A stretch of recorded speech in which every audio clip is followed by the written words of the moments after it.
It's the end of October, and here in Alberta, the nights are below zero.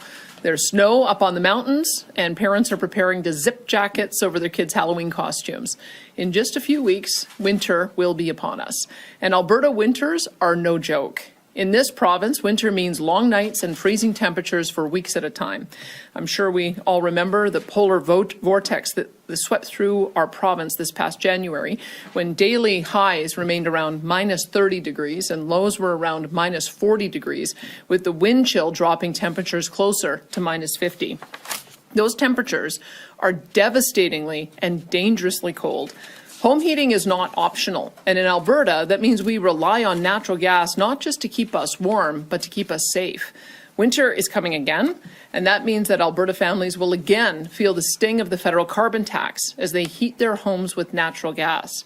Here in Alberta, we don't tend to think that more taxes are the solution for anything, let alone a tax on all the things our citizens need to live and thrive in this cold climate. Given the cost of living challenges many households are facing, piling more financial burden onto Canadians is simply cruel and punitive. Until recently, the punishment from Ottawa was shared equally across the country. At the very least, that equal footing gave Canadians a unified front to push back on the federal government, a sense maybe that we were all in it together. But a year ago, almost to the day, Ottawa announced it was exempting heating oil from the federal carbon tax for 3 years. Now, that's great for the people of Atlantic Canada and Quebec, who have a higher proportion of their citizens who use heating oil. But let's be clear, most Albertans don't resent them for it either. Unfortunately, this exemption applies to practically no one outside of Eastern Canada. Added to that, the carbon tax on natural gas is more than triple the cost of natural gas itself. The carbon tax rate is about 4 cents a gigajoule, and gas is selling for $1.25 a gigajoule. Now, we can debate why Ottawa made this decision. We may even have a few theories, but whatever their reasons, the outcome is blatantly unfair for people in Alberta and other parts of Canada who use natural gas and other fuels to stay warm in the winter. From where we're sitting, it looks an awful lot like one more attempt to divide our country, to reward one region and punish another. And we're not going to sit back and let this unfair carve-out disadvantage Albertans for another winter. And so I'm pleased to announce that this morning, Alberta filed an application for a judicial review of the exemption in the federal court. We're asking the court to declare the exemption both unconstitutional and unlawful. We hope that this will force Ottawa to recognize the burden the carbon tax places on Canadians and eliminate the tax altogether. Albertans know we've got their backs on this. Our government has been fighting the federal carbon tax since 2019. We even took it to the Supreme Court of Canada in 2021. It was wrong when it was made into law, and it's wrong now. The federal carbon tax has always been unfair, but the selective way it's being applied now is also unconstitutional.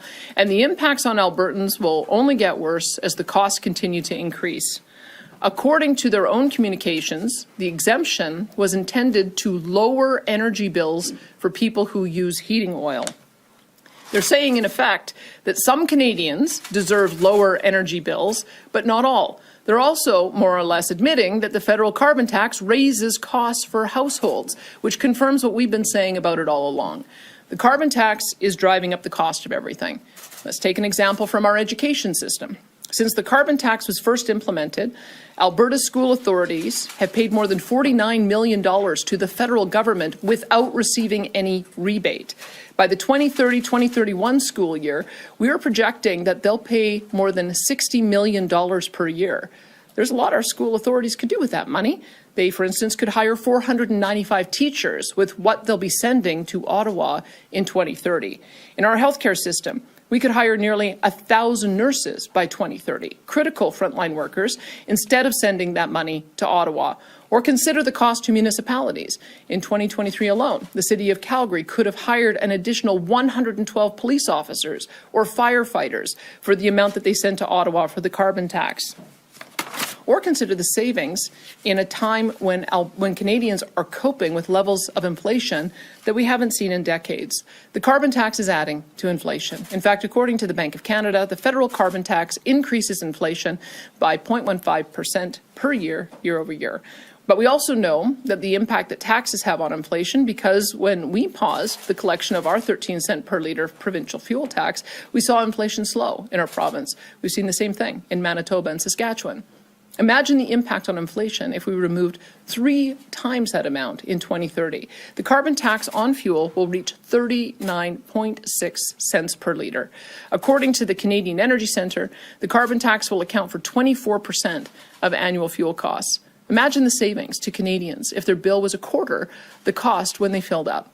If the federal government is now saying that removing the carbon tax on home heating oil will lower costs, then this carbon tax exemption for Eastern Canada blows a big hole in their justification for the carbon tax.